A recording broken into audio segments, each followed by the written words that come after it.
Wa qala idzan bismillahirrahmanirrahim. Innallaha wa malaikatahu yusalluna 'alan nabi. Ya ayyuhalladzina amanu sallu 'alaihi wa sallimu taslima. Sesungguhnya Allah dan para malaikatnya bersalawat kepada Rasulullah Muhammad sallallahu alaihi wasallam. Maka wahai orang-orang yang beriman, bersalawatlah kalian kepada Rasulullah dengan sebaik-baik salawat.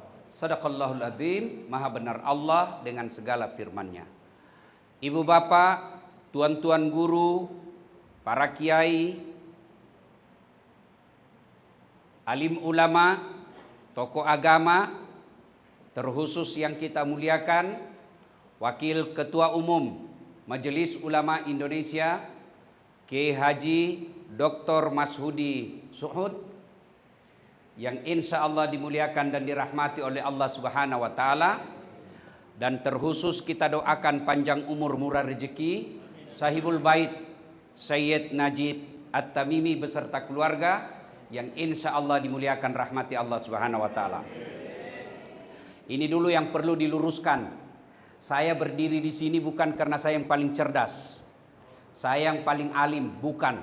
Lalu kenapa Haji Tamimi menunjuk saya? Salah satu pertimbangannya karena saya yang paling banyak follower saya di tempat ini. Jadi bukan karena saya jago, bukan.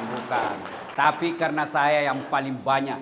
Itulah sebabnya saya diundang. Bukan karena saya jago. Bapak saudara-saudara sekalian, suatu kali Nabi selesai sholat subuh, selesai berdoa, seperti biasanya Nabi balik bertanya kepada sahabat, saudara-saudara sekalian, ada yang mimpi tadi malam? Seluruh diam. Tidak ya Rasul.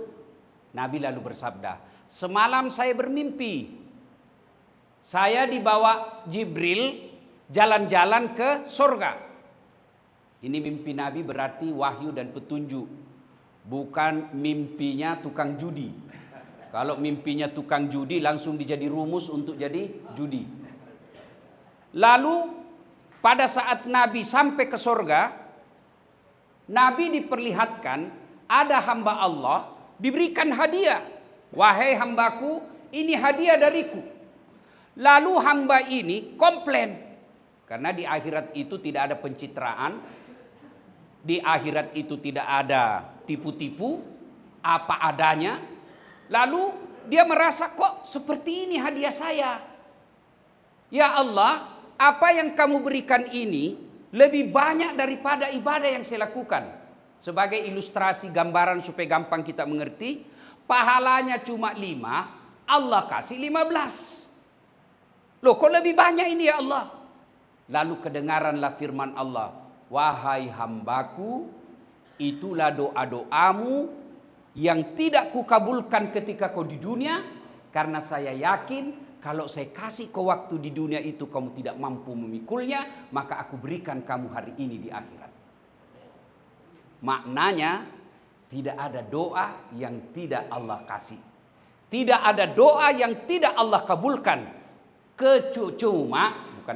Cuma versi kabulnya beda-beda. Ada yang langsung dikasih. Ya Allah, jadikan saya bupati 2 periode di Kabupaten Malang. Nah, ini beliau doanya pasti seperti itu.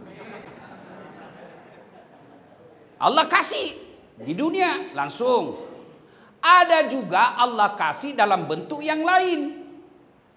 Tamat SMA, saya kan daftar dokter. Kan gagal akabri kena ceper. Bapak kok ketawa saya ceper Pak. Lalu saya daftar lagi fakultas kedokteran.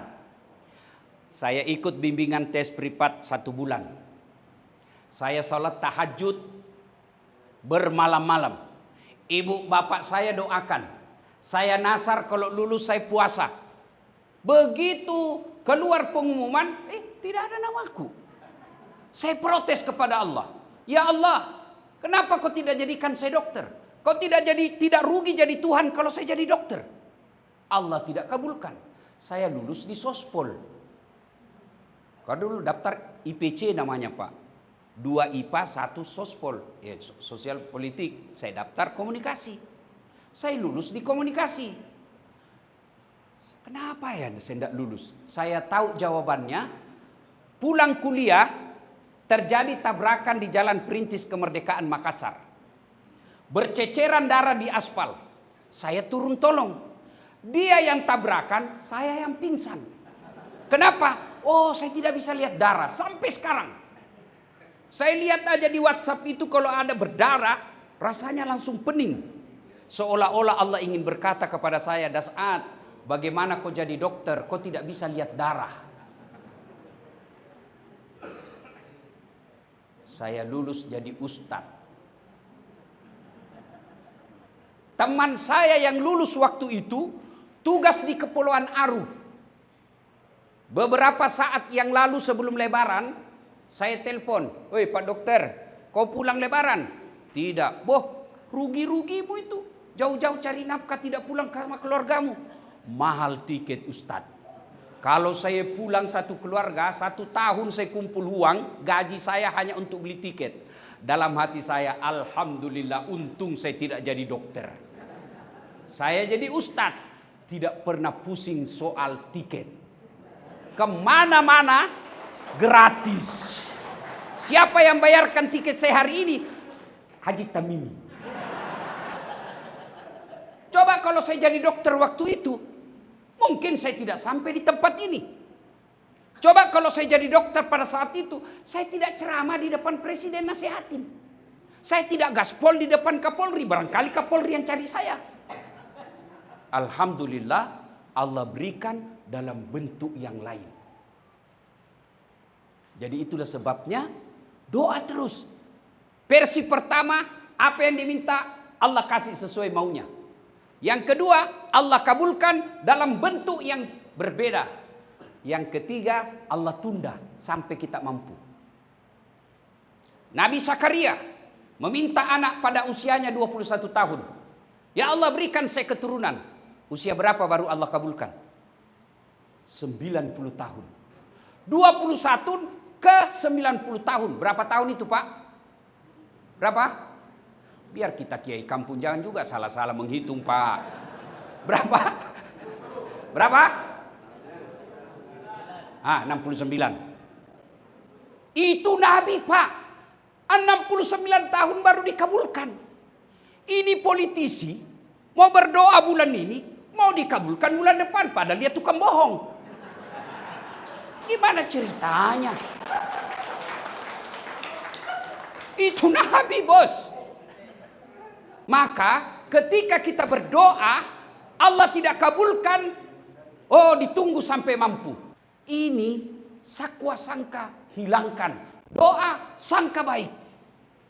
Kalau Allah tidak kasih hari ini, oh berarti Allah tunggu. Saya siap menerimanya. 2013 yang lalu, saya ikut Pilwali Makassar. 10 pasang calon, Pak. Sejarah perjalanan Pilwali Indonesia, Makassar mencatat rekor 10 pasang calon. Menang Ustadz, kalah Ustadz, tidak. Cuma yang menang lebih banyak suaranya. Saya tidak mau bilang kalah, Pak. Belum tentu dia hebat dari saya.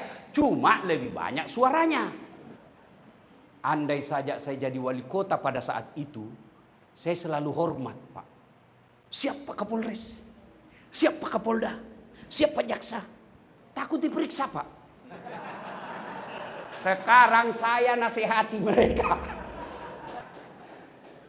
Ibu Bapak, saudara-saudara sekalian yang saya hormati. Nah, berikutnya kita ingat firman Allah. Fa isa sa'alaka ibadi anni fa inni qarib ujibu da'watad da'i isa da'an. Apabila kurang lebih, apabila hambaku bertanya kepadamu Muhammad tentang aku, sampaikan sesungguhnya aku sangat dekat kepadanya. Ini yang perlu catatan, garis merah, bold, cetak miring, tebal, kasih tanda kutip. Aku mengabulkan doanya orang-orang yang berdoa apabila dia berdoa. Dengar redaksi kalimatnya. Aku mengabulkan doanya orang-orang yang berdoa apabila dia berdoa. Berarti ayat ini sesungguhnya memberikan pengetahuan ada orang mengangkat kedua belah tangannya, mengucapkan amin, menengadah ke atas langit. Dia kira dirinya berdoa padahal tidak. Kenapa? Dia berdoa tidak sesuai dengan yang diajarkan oleh Rasulullah Muhammad sallallahu alaihi wasallam. Itulah sehingga kita belajar, ada disebut kitab Adabud Doa, adab dalam berdoa.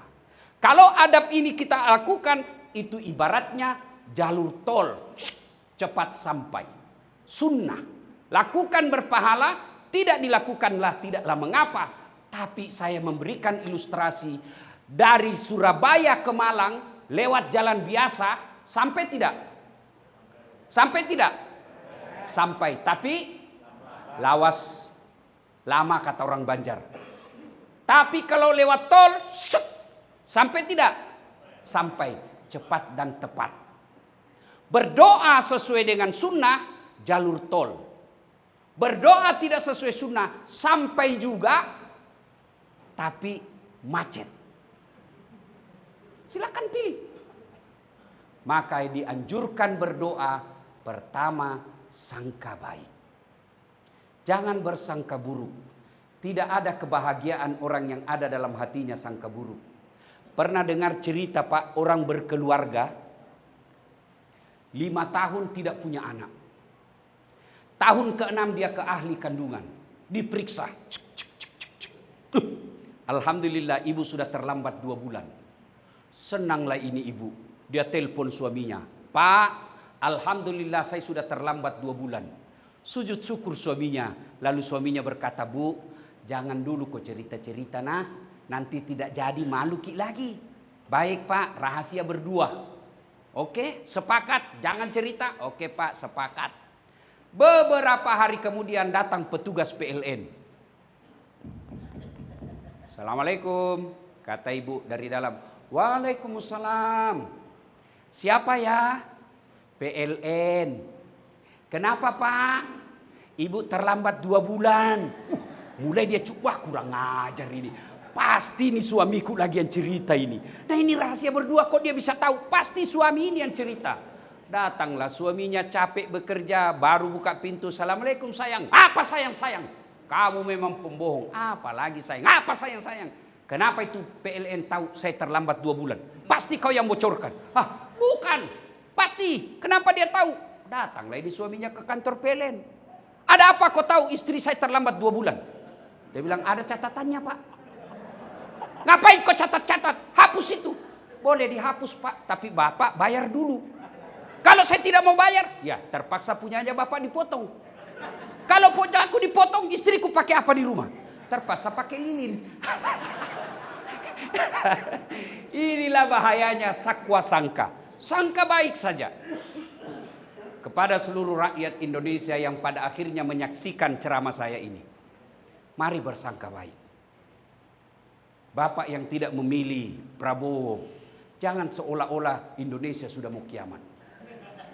Sangka baik. Anjuran Ketua Majelis Ulama kita tadi menyampaikan, mari jadikan masjid, musola, rumah-rumah ibadah, majelis zikir, majelis taklim, majelis pengajian, galakkan doa bersama agar negara Republik Indonesia selalu diridai oleh Allah Subhanahu wa taala. Agar doa ini cepat terkabul, tidak cukup hanya berdoa, tapi harus berikhtiar. Ikhtiar diutamakan dan sangat diutamakan adalah para politisi, para pejabat yang diberi Allah amanah untuk mengelola negara Republik Indonesia ini. Amanah itu harus Anda tunaikan. Kalau Anda bohong kepada satu orang, hanya gampang berdoa, bertobatnya, datangi rumahnya minta maaf. Tapi kalau Anda berbohong satu Republik Indonesia, di padang mahsyar nanti cari semua pembayar pajak yang ada di Indonesia, Anda harus minta maaf kepadanya.